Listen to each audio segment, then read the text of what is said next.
friends.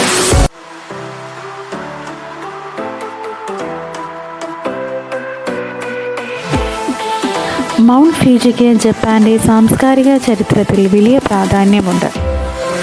പർവ്വതത്തിനു ചുറ്റും മനോഹരമായ തടാകങ്ങളും വനങ്ങളും പ്രകൃതി ദൃശ്യങ്ങളും നമുക്ക് കാണാം. മൗണ്ട് ഫ്യൂജിയിലേക്ക് നടത്തുന്ന യാത്രയിൽ ഏറ്റവും ആകർഷകവും മനോഹരവുമായ അനുഭവങ്ങളിൽ ഒന്നാണ് കേബിൾ കാർ യാത്ര. നിങ്ങൾ കാണാൻ കഴിയും. കവാഗുചി തടാകത്തിലൂടെയുള്ള ഒരു ബോട്ട് റൈഡ് യാത്രയിലേക്ക് പോയാലോ? മൗണ്ട് ഫ്യൂജിയുടെ അടിത്തട്ടിൽ സ്ഥിതി ചെയ്യുന്ന മനോഹരമായ കവാഗുചി തടാകം പ്രകൃതി ദൃശ്യങ്ങൾ ആസ്വദിക്കാൻ ഏറ്റവും അനുയോജ്യമായ സ്ഥലങ്ങളിൽ ഒന്നാണ്. മൗണ്ട് ഫ്യൂജിയുടെ മനോഹര ദൃശ്യം നേരിട്ട് തടാകത്തിൽ നിന്ന് കാണാൻ കഴിയും. ഇത് യാത്രികർക്ക് മനസ്സിന് കുളിർമ നൽകുന്ന ഒന്നാണ്. ഇത് നിങ്ങളുടെ ജപ്പാൻ യാത്രയിലെ ഏറ്റവും മികച്ച അനുഭവങ്ങളിൽ ഒന്നായിരിക്കും.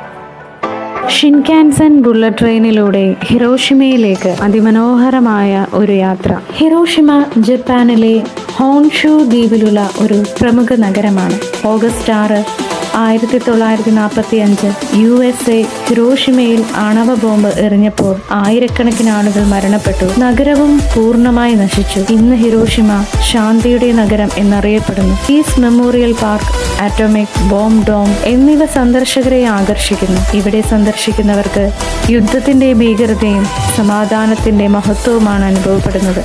മിയാജിമ ഐലൻഡ്. ഹിരോഷിമയ്ക്ക് സമീപമുള്ള മിയാജിമ ജപ്പാനിലെ ഏറ്റവും മനോഹരമായ വിനോദസഞ്ചാര കേന്ദ്രങ്ങളിൽ ഒന്നാണ്. ദൈവങ്ങളുടെ ദ്വീപ് എന്നും ഇതറിയപ്പെടുന്നു. ഇവിടുത്തെ പ്രശസ്തമായ ഹിരോഷിമയിലെ ചരിത്രപരവും ത്വാത്വികവുമായ അനുഭവങ്ങൾക്കും മിയാജിമയിലെ പ്രകൃതി സൗന്ദര്യത്തിനും മധ്യേ ഒരു സന്ദർശനം യാത്രികർക്ക് ആഴമുള്ള അനുഭവം നൽകുന്നു.